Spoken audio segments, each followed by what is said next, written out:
Dwayne Chapman, a.k.a. Dog the Bounty Hunter, and he's also accompanied by his attorney, Bruce Castor. Good morning to you both. Believe me, everybody has the world of confidence in you. When we found out that you were joining the search, I was asking my power panel on the show, who are you going to bet on finding Sebastian, Dog or the FBI? And everybody's saying you. Everybody wants to take that bet with you. Anywhere you go, you must have a good lawyer in this business. So please, let's pass this on to him. Isn't that the truth? Well, and Bruce, I'm not just saying this. I said to Dog when we were doing his mic check right before the show, what a fine lawyer he has in you. So I know legally he's in great hands. Bruce, anything that you would like to add? I know you're here primarily to accompany Dog with this appearance. Is there anything that you think that's important to note with respect to the search and Dog's involvement in leading the charge to help Seth Rogers find Sebastian? Well, as a more than 3-decade law enforcement official myself in Pennsylvania, the former district attorney and former attorney general, I know what the local authorities must be feeling and the frustration they must be feeling. And I know from my own experience that sometimes you need to rely on people like Dog experts that are willing to give their time and energy to come and assist law enforcement in doing their job. And you know, I'm stunned when I learned about the facts of this case that the young boy has left the home of his mother and his stepfather, and they don't seem to be particularly broken up about that. I'm sure that is sticking in the minds of a lot of people who want to know what the answer to that is. I also was struck by the fact that people doing the search, Dog, Nick the Hack, and some of the other people are facing death threats and other problems against their safety, and these are things that just can't happen. I mean, we need to encourage people when they put up money for reward, try to get people to call in. That's not any kind of impropriety. That's good citizenship. That's what we want to encourage. And people who do things to deter that are, in my judgment, not being good Americans. And we have very fine people, Dog and Nick and the whole crew are doing a tremendous job. And from where I sit, if it gets any worse, I'm going to recommend that they take legal action. This is totally unreasonable. And law enforcement and the community working together will solve this crime. Right. Oh, amen. Bruce, I am with you 100%. When you said death threats, right away my jaw dropped. That is criminal to do that, as you know. I, like yourself, served in the great Commonwealth of Pennsylvania as a prosecutor, and anybody making those kind of threats should be held accountable legally. You are right. And the threats don't solve the problem, do they? All they do is take everybody a step back, the good people who are searching for this young boy. Letters to social media users threatening and harassing people involved in the search for missing teen Sebastian Rogers. News 2's Caitlin Quisenberry breaks down how Dog and Seth are now proceeding with this. Caitlin? Sebastian went missing from his home in Hendersonville in February and has not been seen since. His biological father, Seth Rogers, has actively searched for his son. This month, also joining in the search is Dog the Bounty Hunter. But Dog says since he's joined, they have faced multiple online threats and harassing comments. In response, the law offices of Joseph Lesniak, representing Seth Rogers, Tony Mathis, Dog the Bounty Hunter, and several other individuals, cites 11 reasons for the cease and desist letter. Some of the examples include the encouragement of false allegations, flooding of false leads, undermining reward credibility, and interference with the search operation. If you detain somebody, certainly you can give your opinion, but if that opinion leads to somebody's fiduciary or reputation loss, that could be defamation and actionable item. Guys, we are on day 207 of the search for Sebastian Rogers. Again, Sebastian went missing 7 months ago without a trace, and here is what we know. Sebastian is 15 years old and he has autism. He was last seen on February 25th leaving the Texas Roadhouse. The case quickly became a social media frenzy. Obviously, sides were created, division was looming large over the case, and unity vanished quickly. Literally, unity vanished along with Sebastian. So when you have a divided group, a divided people searching, it's not a search, right? Because you're working against each other. You're working literally, as I just said, against each other. You're not going to make a move. You're not going to be able to get anywhere. And division just does not work at a time where unity is not only needed, but warranted and morally required, right? When you're dealing with a missing teenage boy. So in recent days, there's been a lot of drama on social media, a lot of drama, and there's no beating around the bush. But the drama started to obviously slowly slow down. I'm not going to say stop whatsoever. It hasn't stopped, but it slowed down, which is good. And there's been a lot of misinformation about cease and desist letters that have gone out, and I'm going to clear the air with that right now. Nobody has been told to stop discussing the disappearance of Sebastian Rogers, nor their coverage, right? The cease and desist demands were much more specific, very specific, outlining alleged crimes that are believed to have happened between individuals who received the letters. It's as simple as that. And they are asked to stop the criminal activity. Spreading awareness about Sebastian Rogers, who's 15 years old with autism, is not a crime. But the other instructions, and the best example was January 6th. That's what we're looking at. When you instruct a crowd to do something, you are responsible for that crowd, right, guys? That's just how it works. When you have a microphone and you tell people, hey, let's all get together right now and we're all gonna march and we're gonna break into this building. And just because the person doesn't go doesn't mean that they're not going to go through the mud, right?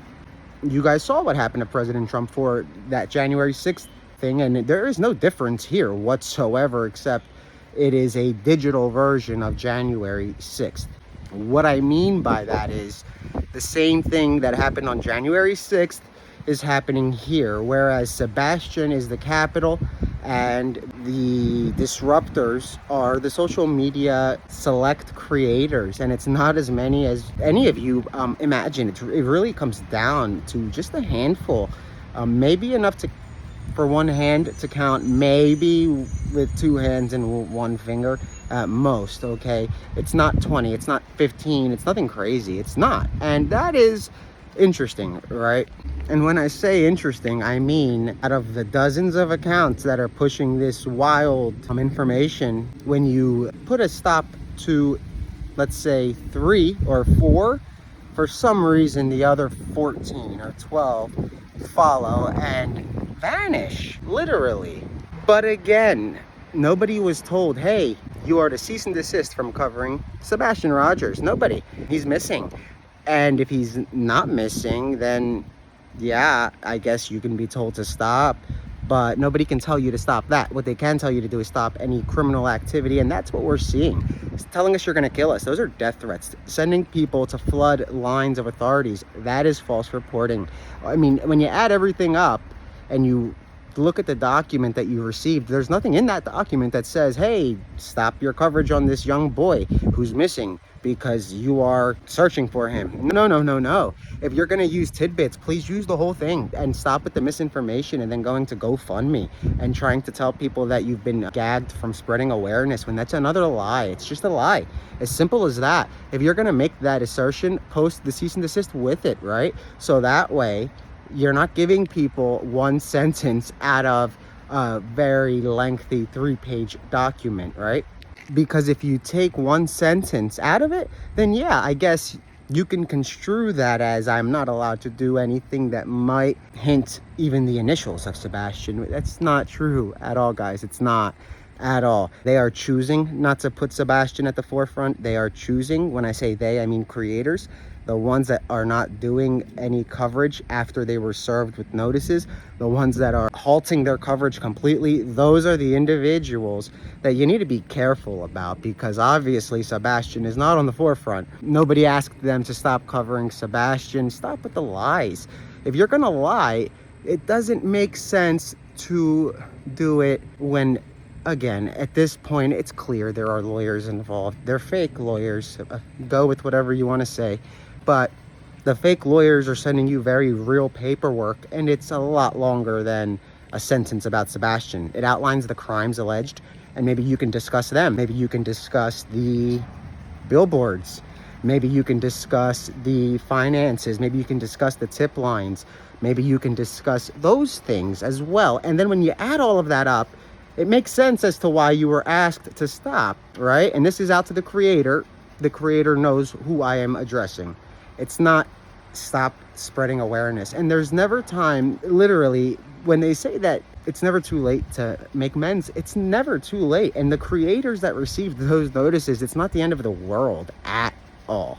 Yes, YouTube received a copy. Yes, TikTok received a copy. Yes, they are complying with it.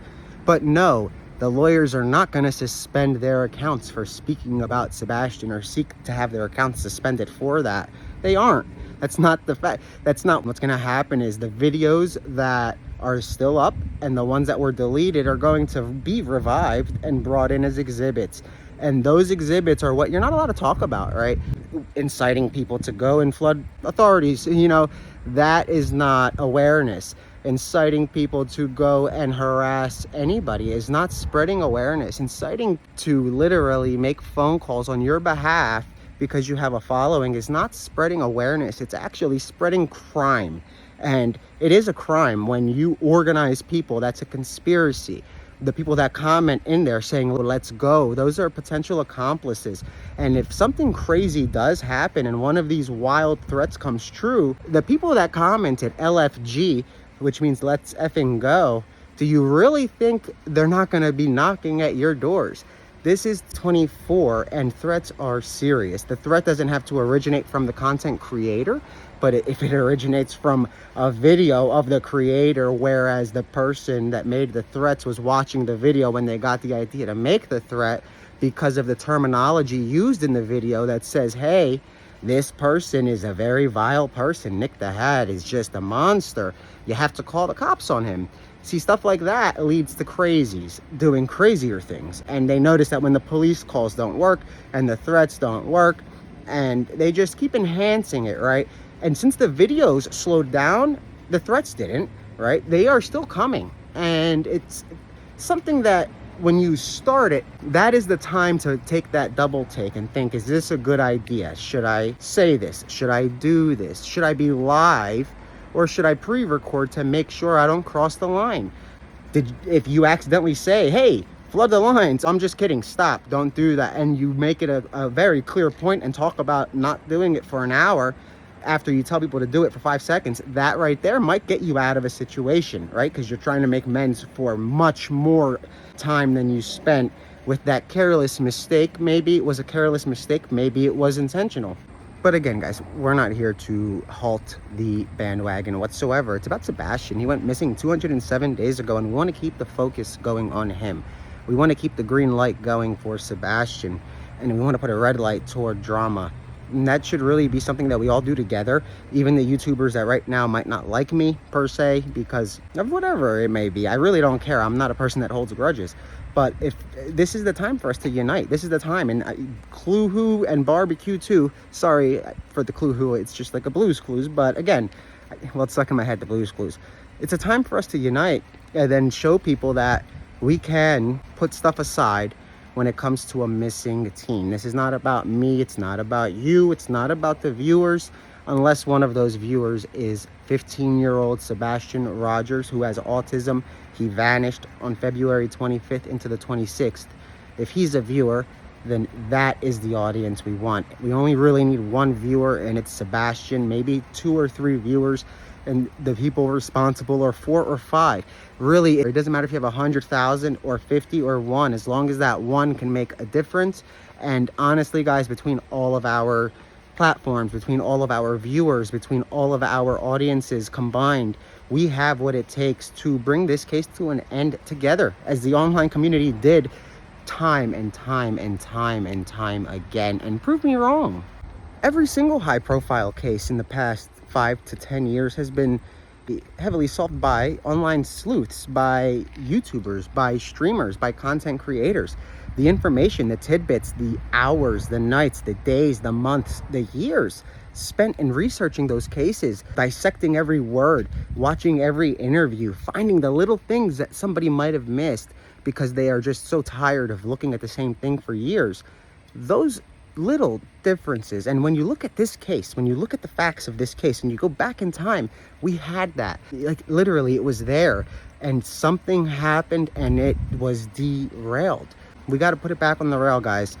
Let the target remain finding Sebastian. It's Sebastian Rogers that we're looking for, not anything else. Not drama, not BS, not these weird, like, crazy, I don't even know what to call them, people that make threats. What do you call somebody that threatens to kill people that are looking for a teenager?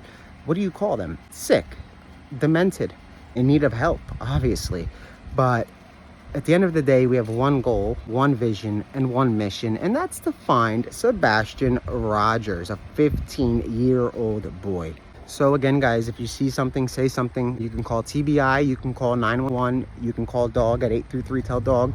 But if you see something, say something. And it's a relief that the bullying is slowing down, I hope, because at the end of the day, that's what this is about. This isn't about bullying. I mean, come on, it's 24, we're adults. Are we gonna sit and bully each other? Because it's not working. Obviously, we have lawyers involved now. We're going into the federal courts. We don't want to take the route, but we are, right? Like, we have to set an example. Otherwise, the nonsense will continue on to the next case and to the next one. And all it'll take is one poisonous creator to come into the mix and do what happened here. And we just can't have that. This case might have been solved if it was just focused on Sebastian for 207 days. Maybe out of the 207 days combined, Sebastian got 2 or 3 full days of his own coverage. Everything else quickly turned into a wild, he said, she said war with teams. And honestly, did not see this coming. I'll put it that way. I did not see this coming at all. This was the craziest thing I think I've ever gotten involved in my entire life. And I've done some crazy stuff when it comes to stories. I've chased some wild stories. Everybody from Jeff Bezos finding out about his affair, to Molly Tibbetts, to Jamie Kloss. The small town stories and the big city stories. And this one right here is just the weirdest thing I've ever been involved in my entire life. I don't know what to call this. I don't know if maybe it qualifies as a civil war, I guess. It's weird. But again, guys, the creators, let's come together and let's make it happen. We can do it. We can do it. We can literally do it without it blowing out of proportion. But again, please cut that GoFundMe down. It's ridiculous. We didn't tell you to stop spreading awareness about Sebastian. That's wild. Again, guys, stay safe, stay vigilant, be on the lookout. If you see something, call the police, call authorities, and say something.